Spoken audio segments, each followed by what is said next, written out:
इस वीडियो में हम करेंगे कक्षा 6 का प्रश्नावली 3.2 का प्रश्न नंबर 7 और 8। इन दोनों प्रश्नों को इसी वीडियो में हल करेंगे। तो पहले देखें प्रश्न नंबर 7। प्रश्न है, अभाज्य संख्याओं के ऐसे 3 युग्म लिखिए जिनका अंतर 2 हो। यानी कि हमें अभाज्य संख्याओं के 3 युग्म लिखने हैं, यानी कि 3 जोड़े लिखने हैं जिनका अंतर कितना हो, 2 हो। तो सबसे पहले तो हम अभाज्य संख्या लिखेंगे। एक को नहीं लिखेंगे क्योंकि एक न तो भाज्य होती है न ही अभाज्य। अभाज्य संख्या शुरू होती है 2 से, तो 2 हो जाएगी और हो जाएगी 3। 3 के बाद होगी 5, 5 के बाद 7, 7 के बाद 11, 11 के बाद 13, 13 के बाद 17, 17 के बाद 19। आगे हमें लिखने की जरूरत नहीं है, हमारा काम इन्हीं से हो जाएगा। तो सबसे पहले देखें, 3 में से अगर 2 घटाएं कितना बचेगा, 1 बचेगा। लेकिन हमें कितना लाना है, अंतर 2 लाना है। आगे देखें, 5 में से 3 घटाएंगे तो कितना बचेगा, यानी 5 में से 3 घटाएंगे, यहाँ 2 बच जाएगा। एक युग्म तो हमारा ये हो जाएगा, एक जोड़ा ये हो जाएगा 5 और 3। तो इसे लिख दें, यानी कि 5 और 3 एक युग्म हो गया, एक जोड़ा हो गया।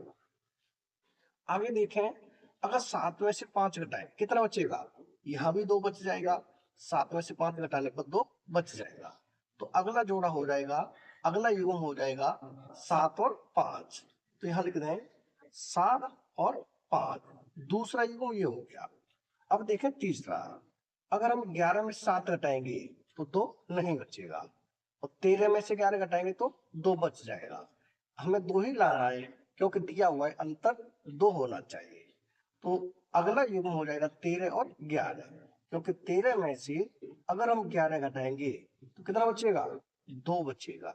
हमें 3 युग्म ही ज्ञात करने थे, 3 जोड़े ही ज्ञात करने थे। हम इनमें से कोई से भी 3 जोड़े लिख सकते हैं और भी दूसरे लिख सकते हैं। तो ये हो जाएगा हमारा प्रश्न नंबर 7 का उत्तर।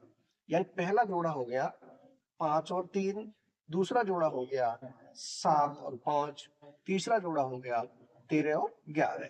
इन्हीं को युग्म बोले या फिर जोड़ा बोलते हैं। ये हो गया हमारा प्रश्न नंबर 7 का उत्तर। अब देखिए प्रश्न नंबर 8। प्रश्न है, निम्नलिखित में से कौन सी संख्याएं अभाज्य संख्या है। यानी कि ये संख्या हमें दी हुई है, हमें केवल इतना बताना है इनमें से कौन सी अभाज्य संख्या है।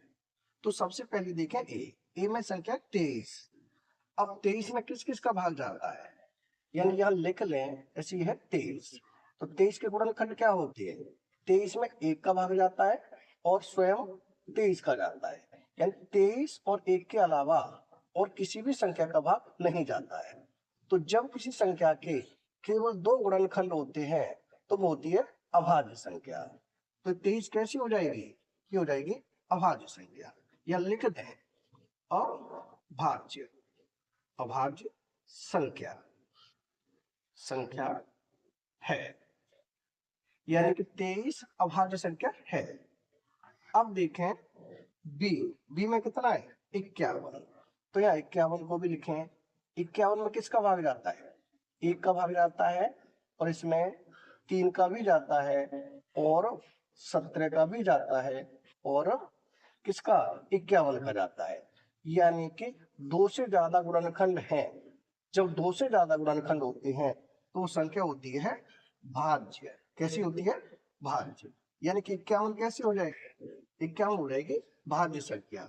तो यहां लिख दे भाज्य संख्या, संख्या है। 51 है वो भाज्य संख्या है। अब देखें सी, सी में है 37। तो 37 कैसी होगी, अभाज्य संख्या होगी। क्यों होगी, क्योंकि हम लिखें 37 और 37 के गुणनखंड क्या होते हैं, 1 होगा और 37 को होगा। यानी कि 1 और 37 के अलावा इसके कोई गुणनखंड नहीं होंगे। यानी कि 1 और 37 के अलावा इसमें किसी से भाग नहीं जाएगा। तो कैसी संख्या हो जाएगी, ये हो जाएगी अभाज्य संख्या।